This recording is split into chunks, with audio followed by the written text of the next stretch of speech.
My smart speaker gave me instructions I don't remember asking for. I've had the smart speaker for almost a year. I mostly used it for music, timers, the occasional recipe.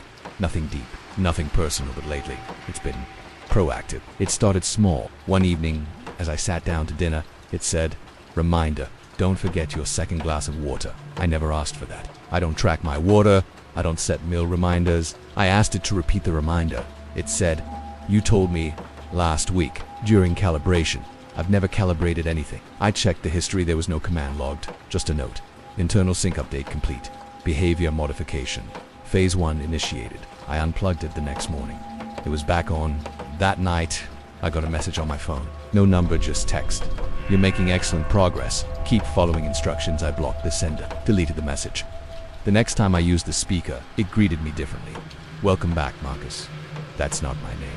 I said, "What did you call me?" It paused. I apologized. "There may be a sync issue with the active profile. Would you like me to reassign the core identity?" I said no. It replied, "Understood, manual override in progress." It went silent for 2 days.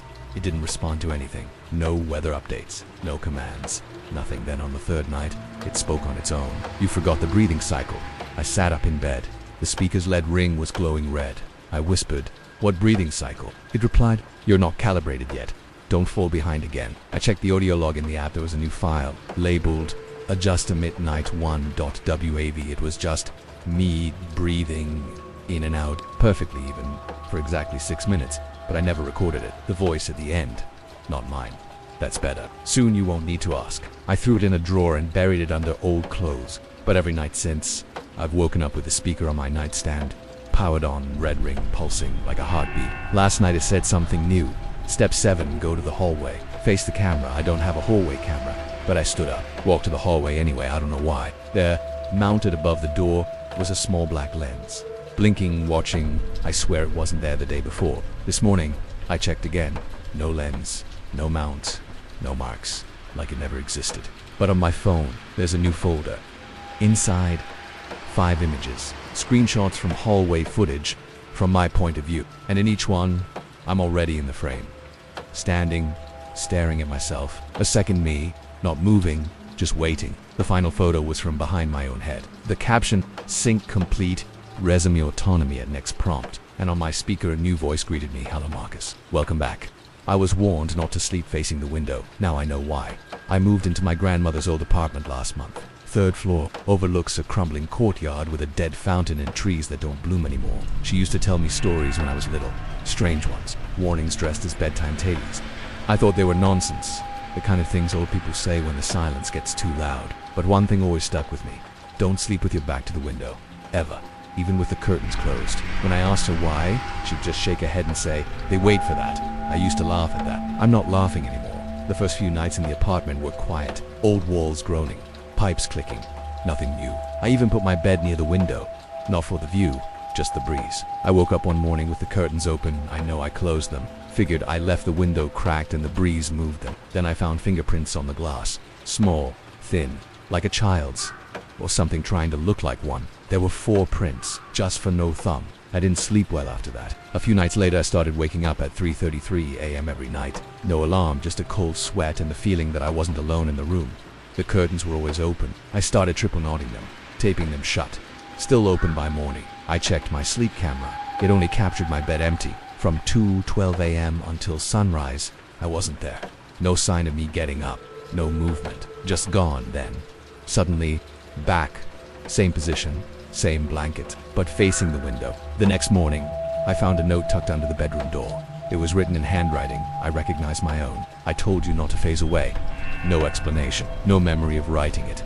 I called my sister, told her what was happening. She didn't hesitate. "You slept with the window behind you, didn't you?" My stomach sank. "How'd you know?" "Grandma told me to." I still don't. She sounded scared, like she remembered something I didn't. I asked her why it mattered. She said, "They think you're ignoring them. That's disrespectful." Then she hung up. That night I flipped the bed, slept facing the window, didn't breathe too deep. At 3:33 a.m. I saw something. Just beyond the glass. Not a face.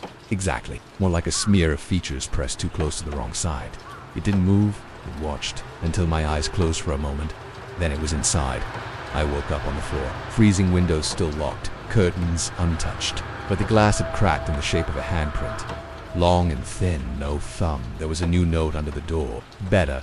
Now keep looking. Or next time, you'll stay where you go. I haven't slept in 4 nights. I don't know where I go when I close my eyes. But sometimes I hear myself talking in the other room, telling someone I don't want to come back. I went back to my childhood home, but my room was already occupied. When my mother died, I went back to clean out the house. I hadn't been there in years. Not since college. Not since the night I left without saying goodbye. She never sold it. Said it felt too full of me. The town hadn't changed much. Same faded grocery store. Same 3 radio stations. Same cracked sidewalk on Birch Street that tripped me every Halloween as a kid. But the house felt different. Heavier, like it had been lived in this whole time. Not just occupied, the furniture was dusted, the fridge was stocked, the floors were swept, but I didn't do any of that. And neither did she toward the end. She'd been in the care home for the last 6 months, so who cleaned? I started upstairs. My room was at the end of the hallway. Left wall, 3rd door. Always had the squeaky hinge. Always stuck when it rained. When I opened it, my stomach dropped. It wasn't my room anymore. It wasn't even my style, different bed. Strange posters on the walls. A desk I didn't recognize. A hoodie hanging on the back of the door. Not mine, but somehow familiar. I walked in slowly, unsure whether I was trespassing in my own house. There was a photo on the dresser. A picture of me, except I was older than I am now. Same face, same scar under my lip, but older. And next to me was a boy I didn't recognize, smiling up at me like I was his father. The frame had a sticker on it. Dad, ME 2027. It's 2025. I checked the closet. Inside were shoes I've never owned. Jackets with brands I don't wear. A journal tucked into the shelf. Labeled Year 2. June sept. I opened it. The handwriting was mine, but not quite. The entries were casual, like letters to myself. He's doing better in school. Still drawing the windows wrong, though. I don't think he knows what's outside. I told her I'd fix the garden bed this weekend. Same weeds. They always come back. Still can't find the original.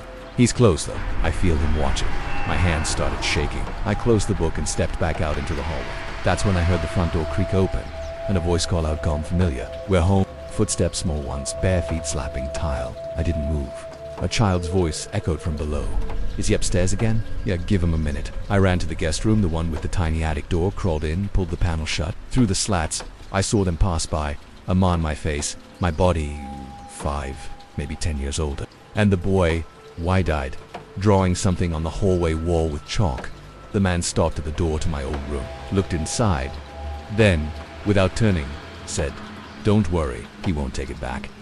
The boy nodded. "Is he sad?" "No," the man said. "He's just remembering the wrong life." They walked away. I haven't left the attic. That was 2 nights ago. I can still hear them sometimes, but I can't tell if they're talking to me, or if I'm just the echo. If you're hearing this, it means the file didn't corrupt yet. This is confession file 042, was Derek Lane 33, systems engineer ID number 42107B. This isn't for the police. They've already forgotten me. This is for the next version of me. If he's smart enough to look. It started on a Monday. I woke up on my couch with a bloody nose, a text from a number I didn't recognize, and 7 missed calls from work. The strange part, I don't remember falling asleep, and the couch cushion was still warm when I sat up. I checked the time, 2:31 p.m. 7 hours had passed. But my phone said I'd been active the whole time, responding to messages, sending emails. There was a video call log from noon. I hit play. There I was, sitting at my desk, talking, smiling, except it wasn't me. Same voice, same face, but the way I smiled, wrong, like someone who just learned how to do it. That version of me had my job, my posture, even my work voice. But he kept glancing off screen, like he was following instructions. I went to the mirror, stared for a long time, and for a second, one awful, tiny second, my reflection didn't move when I did. The next morning I checked my security cam. There was a gap in the footage. From 7:11 a.m. to 2:14 p.m. during that time. The app listed my phone as connected to Home Hub 2. I only have one hub, so I traced the IP. It pinged back from inside my building. Unit for A, there is number 4A. My hallway goes 3B, 3C, 5. No one believed me. My landlord laughed. I went up the fire stairs, 4th floor. The hallway wasn't supposed to exist, but it was there. One long corridor, freshly painted, no windows. At the end, a black door, metal keypad access. I knocked nothing, I pressed my ear to it, and I heard someone whisper my full name like they were testing it. Derek Lane. Derek Lane, version 4. Seed stability pending. I ran later that night. I checked my desktop. There was a new folder labeled backup_001_ Inside was a log. Host returned prematurely. Integration interrupted. Next sync scheduled. 3:13 a.m. subject. Becoming aware. Increase behavioral bleed. That's when I noticed the calendar alert on my phone. 3:13 a.m. Welcome back. I stayed awake, sat by the door with a knife, a flashlight, my laptop recording. At 3:11, the lights flickered. At 3:12, I heard my voice from the hallway, saying things I hadn't said yet. It's okay. It's just calibration. You're almost stable. Then the doorknob turned and stopped. Like whatever was out there wasn't allowed back in, yet I checked the mirror again. My reflection looked tired. Wrong posture, eyes to still. It smiled at me again first. And this time it whispered, "It's okay. I remember for both of us now. They always act like they've met me before. But I've never been there. It started to town's over. I was traveling for work. Just a quick stop in a place I'd never been. I ducked into a small diner off the highway. Needed coffee and something hot after the drive. As I stepped inside, the woman behind the counter smiled too wide. Back already. I paused. Sorry, she blinked. The smile faltered just slightly. Welcome back, and sat down. A minute later, she brought over a coffee black to sugars without me ordering. That's exactly how I take it. How'd you? She shrugged. You always sit there. Figured it was muscle memory. I didn't argue. But when I left, I asked her how long I'd been coming there. She hesitated. Couple months now. You'll usually come through on Thursdays. Sometimes Friday mornings. You don't always talk. I'd never set foot in that diner before. I left fast, didn't say goodbye. Thought maybe it was a weird case of mistaken identity. Until it happened again. 2 weeks later, I stopped at a gas station in a different state. Guy behind the counter looked up and grinned. Hey man, you're back. That card issue ever get sorted out? I said nothing. He laughed. Still quiet, huh? Classic you. I paid cash and left. In the bathroom mirror, I looked at myself. Same face, same tired eyes. Nothing strange. But someone somewhere was walking around in front of me, making introductions I hadn't made yet. Back home, it got worse. A woman bumped into me on the street. She stared, then said, "I'm sorry, I thought you were someone else." She gave me a look like she almost recognized me. Like the memory was half loaded, I asked, "Do I look familiar?" She nodded slowly. "We talked last week, didn't we?" "No," I said. "I've never met you." She walked off before I could ask what she meant. That night I checked my voicemail. 2 missed calls, both from unknown numbers. The first was static, garbled. The second had a voice mine. "Hey, I know this is going to be confusing, but I need you to stay put. Just let it catch up." Click. I didn't leave my apartment for 2 days. When I finally did, my barista asked if I'd found my missing wallet. I hadn't even told her it was gone. But when I checked, it was the spare, the one I kept in the back of my closet. Gone. And I already knew what the last photo of my ID looked like before I pulled it up. Slightly older, slightly emptier. Then came the letter, slid under my door, unmarked. If they recognize you, it's already happened. The loop is catching. Don't break routine. You're not the first version, but you're the one that's stuck. I tried calling my sister. Her voice shook when she answered. "You said you wouldn't call again, didn't you?" She started crying. "Why are you doing this to me? You were fine last week." Then she hung up. I don't remember talking to her last week, but I believe her. I've started seeing gaps in my memory, in my mirrors. Yesterday I opened my front door and saw a man walking away down the hall. He moved just like me. Same jacket, same stride. He didn't turn around. He didn't have to. He was going somewhere I already was. I got a list of things to do in my own handwriting, and I'm already on step 5. I found the list on my kitchen counter when I got home from work. It was written in my handwriting. Neat, precise, centered on the page, titled, "Do not deviate." Below that, a numbered list. Ignore the call at 6:13 p.m. Check the vent behind the fridge. Burn what you find. Put the lighter back where it was. Go to the park bench near 4th and Hill. Sit. Wait at the bottom. One final instruction in red ink. You'll know when to stop. I laughed at first. Thought maybe I'd written it while half asleep. I've done weirder. But then my phone rang. 6:13 p.m. On the dot, unknown number. I let it ring. The voicemail came through 20 seconds later. It was just breathing. Long, shallow. Then my own voice whispered, "You're behind schedule." I hung up, went straight to the fridge, pulled it away from the wall. There was a loose vent cover behind it, screwed in halfway. I pried it off with a butter knife inside. A tiny cloth bundle, tied shut. I didn't want to open it. I lit it on the stove. The bundle hissed, smelled like singed hair and metal. The flame turned blue. Inside, something. When it was done burning, I found a metal sliver, about the size of a house key, engraved with a symbol I didn't recognize. I put it in a glass, poured water over it. The water turned gray. I dumped it down the drain. Shaken, I walked into the bedroom. My old lighter, the one I lost last year, sat neatly on the dresser. I returned it to the junk drawer, just like the list said. I checked the page again. I was on step 5. Go to the park bench near 4th and Hill. Sit. Wait. I shouldn't have gone, but I did. It was already dark when I got there, cold, no one around. I said waited. After a few minutes, a man passed by. Didn't look at me. Then a woman jogging, headphones in. At 7:18 p.m., a small black sedan pulled up across the street. Headlights off. Someone inside rolled the window down. I stood, they nodded, then drove away. My phone buzzed. New message. Good. Check your mailbox when you get home. No number, no sender. I rushed back to the apartment. Heart pounding. Inside my mailbox was a second list. Same paper, same handwriting. Titled, Adjustments Phase 2, and scrolled at the top. This isn't your first time doing this. The first 3 steps. Don't answer the knock tonight. Don't leave the hallway light on. When you wake up, you'll remember more. That was 2 hours ago. It's 2:06 a.m. now. There's been knocking at my door for 11 minutes straight. Soft, rhythmic. Whoever it is hasn't said a word. The hallway lights just flickered off on its own. I'm staring at the door, and on the inside of it, written in the same red ink as before, is a new message. This time, don't hesitate. I got a letter saying I am under observation, but A1T, tell me why it came in a plain white envelope. No return address, just my name, printed cleanly across the front. Inside, a single sheet of paper, typed, Dear Redacted. This is to inform you that your activity is now under observation. No action is required. Do not attempt to contact us. You will not receive further warning. No signature, no seal. Just that. I turned it over blank. I scanned it for tracking chips, watermarks, anything, nothing. At first I thought it was a prank. Maybe a messed up marketing tactic. Something viral. But the next day I got another envelope. Same paper, same format. This one said, Please maintain current routines. Your cooperation so far is noted and appreciated so far. I hadn't done anything. I showed it to a friend. She said it looked fake. Maybe someone was messing with me. But that night I noticed something strange. My living room window, the one that always fogs up from the inside, was fogged from the outside, like someone had been breathing on it. I checked the security cam in the hallway. There was 15 minutes of missing footage. Time skipped from 2:14 to 2:29 a.m. No explanation. The next morning, the third letter arrived. Subject demonstrates high compatibility. Environmental conditioning appears stable. Phase 2 pending. I started keeping the letters, logged everything. I emailed the lawyer, thinking it might be part of some buried surveillance program or psychological study, something that had gone too far. The reply I got, email, undeliverable. User does not exist. Same with the backup contact. Same with a random test email. Every message I sent out about the letters bounced, but my internet worked fine for everything else.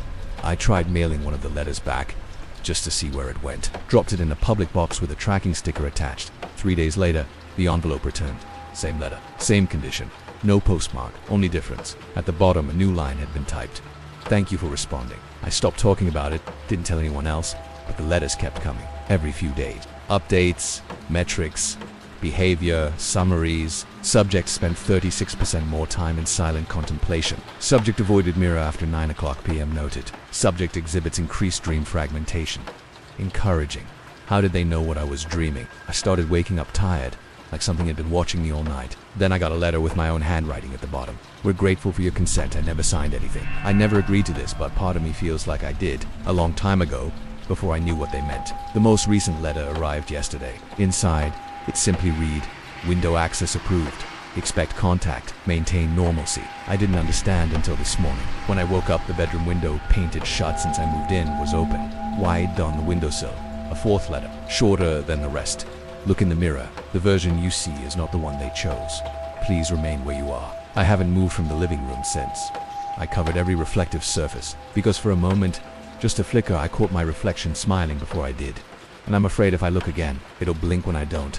I keep seeing notes left for me in public, and they know where I'll be next. It started at the bus stop. I was heading home after work, tired, earbuds in. I sat on the bench and glanced down. There was a folded piece of paper taped to the underside of the bench, just barely peeking out. Curious, I pulled it free. Inside, in all caps handwriting, don't get on the 7:10 bus. That was the bus I was waiting for. I laughed nervously, looked around. No one was watching me, no prankster hiding nearby. Still, I waited for the next bus instead.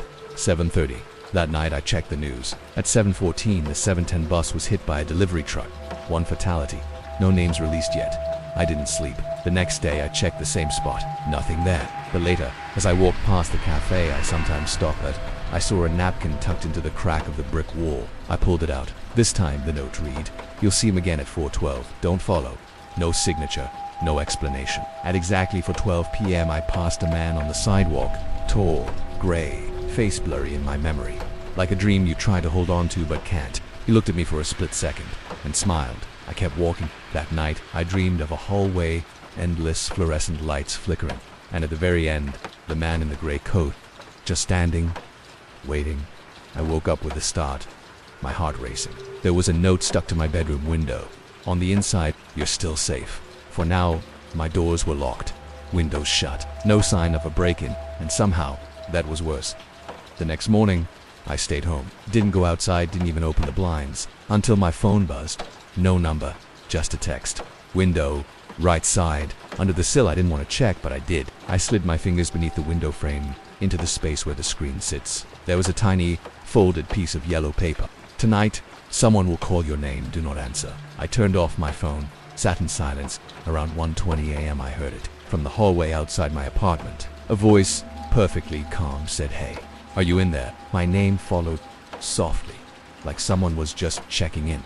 I sat perfectly still. They knocked once, waited, then walked away. I didn't sleep again. The next day I went to the police, showed them the notes, the text messages. They said they'd open a report, told me I was probably being stalked, asked if I had any enemies. I don't. No exes with grudges, no angry coworkers, no one who should know what bus I take, where I walk, what I dream, because that's the thing.